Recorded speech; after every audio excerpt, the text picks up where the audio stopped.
Hello, Jim. Hi, Brenda. Thank you for deciding to do this. It was your initiative, and I saw that you'd signed up for Paradiso 23, and it's one of my favorite cantos, and so I'm happy to be doing this with you. Now, for all of those of you out there who will watch this, I need to introduce Father Jim Torrens, who is a Jesuit priest, order of the society, from the Society of Jesus. And Father grew up in San Francisco with an Italian mother named Beatrice, and that naturally lured him to Dante as a young man, young boy actually. And that was the beginning of his love affair with Dante. And then he went on to Gonzaga U, where he took courses in epic. He took courses in Dante and courses in epic, and he was asked to lecture on Dante even at that age. And then he went on to the University of Michigan in Ann Arbor, where he did his PhD in English. And he wrote his dissertation on T.S. Eliot, who, as we all know, was a great admirer of Dante's poetry. But Jim wrote on Eliot's essays and Eliot's theory of poetry and the intersection with Dante that one could see in his theory of poetry. Now, Jim also translated Paradiso, so you can see his enamorment is quite deep. And this is both a commentary and a translation. And it's a great pleasure to read it. I'm now turning it over to Jim, who's going to tell you a little bit about me. So, God bless you, because we both met at that wonderful Dante NEH Institute at Stanford that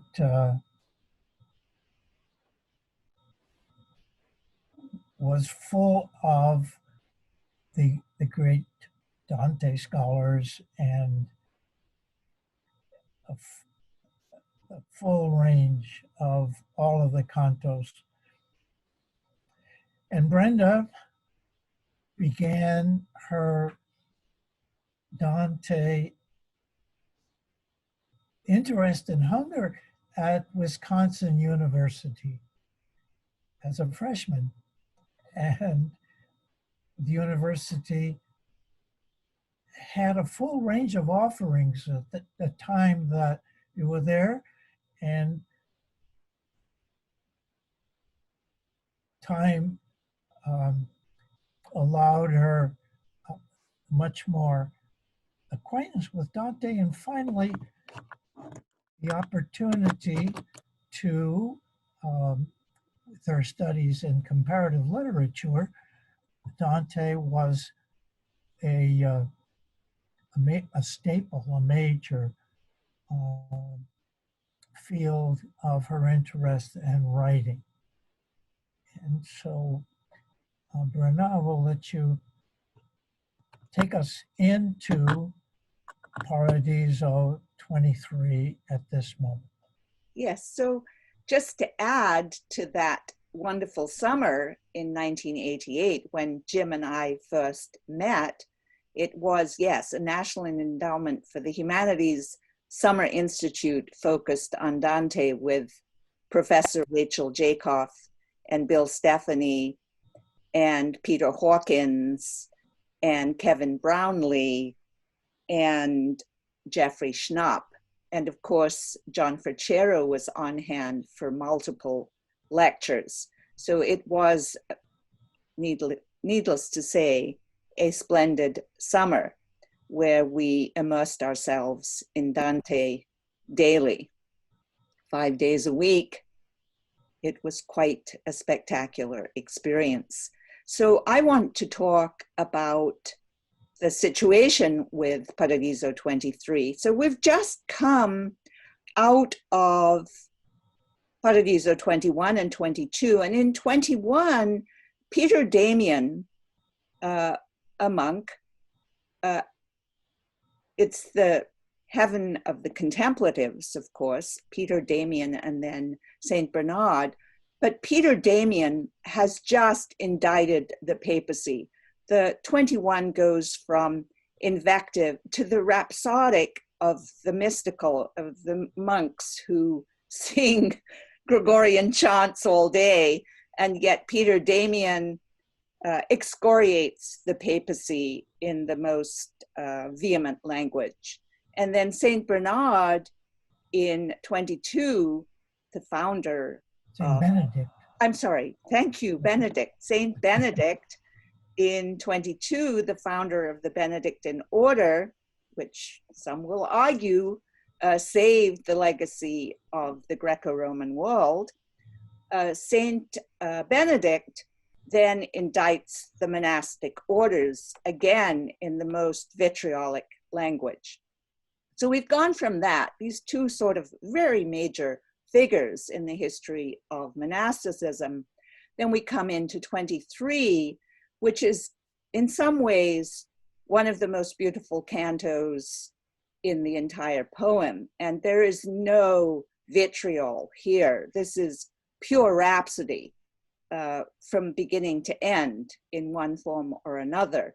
And we are 10 cantos away from the end of the poem. And in many powerful ways, it's a precursor to Paradiso 23.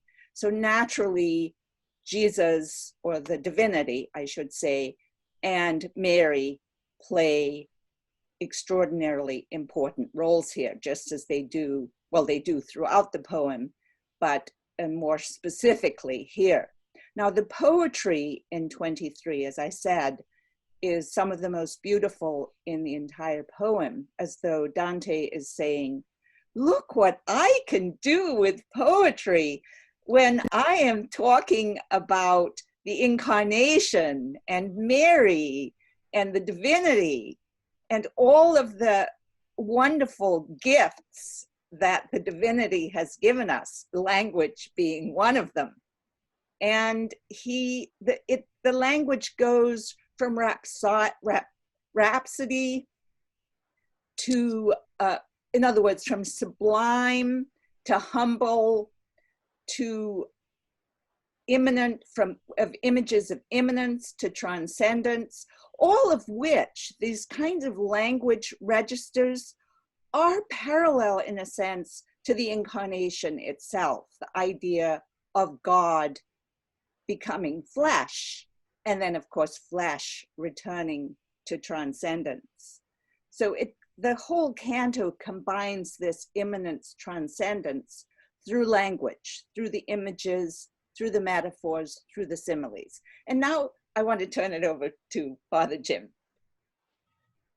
And the 22nd canto ends with Dante looking way down to the earth. That's right. Far below.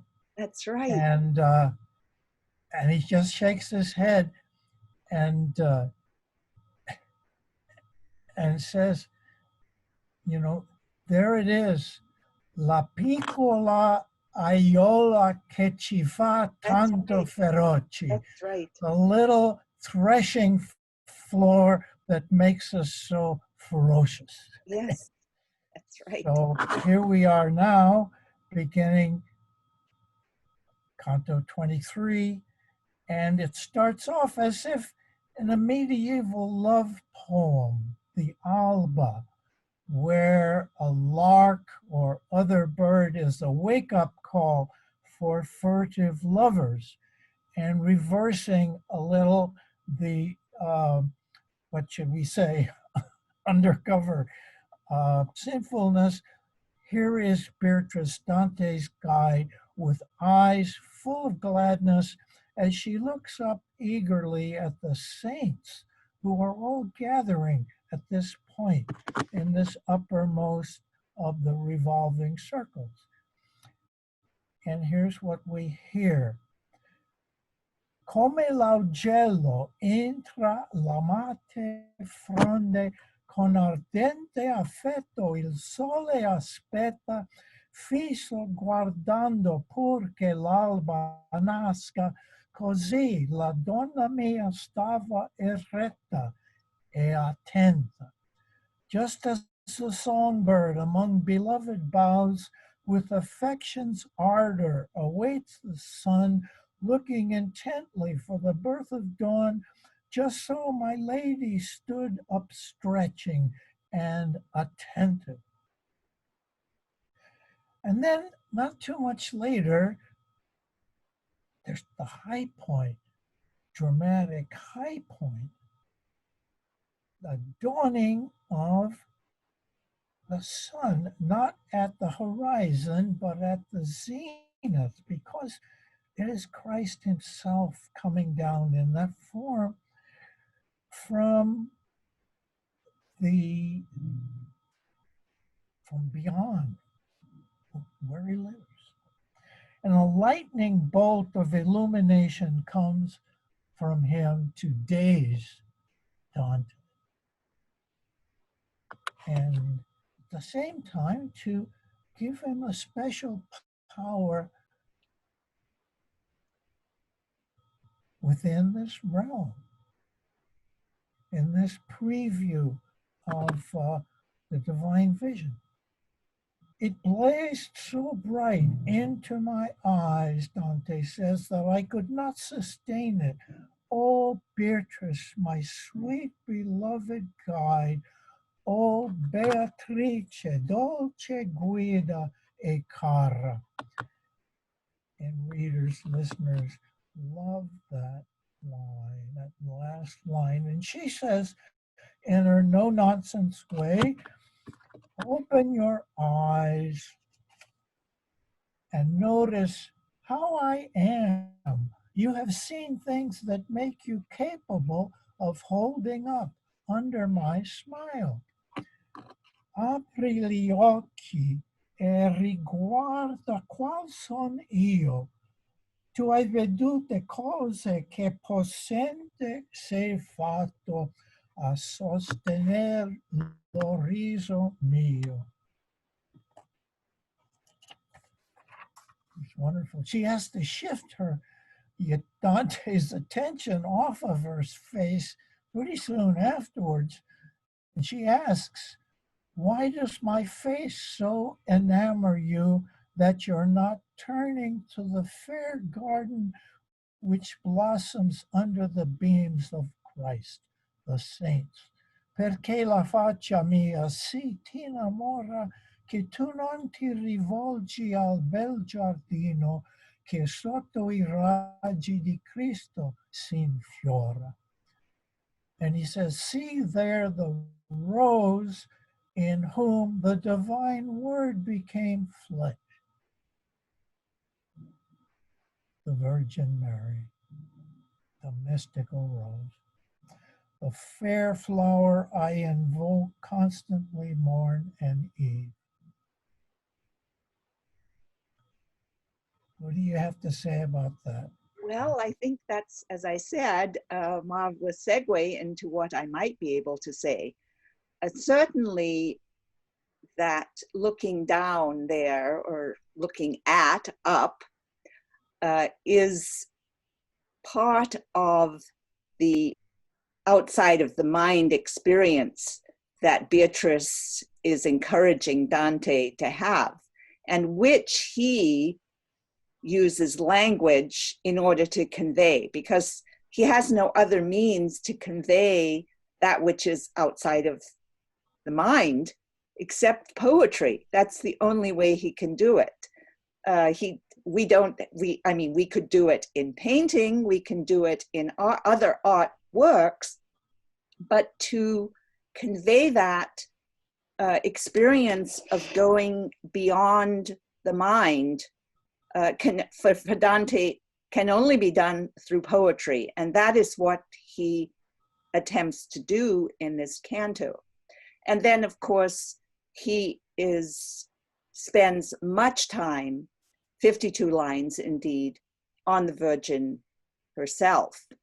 And she hasn't been of that kind of significance. Obviously, she's significant throughout the poem, but not in this magnificent way.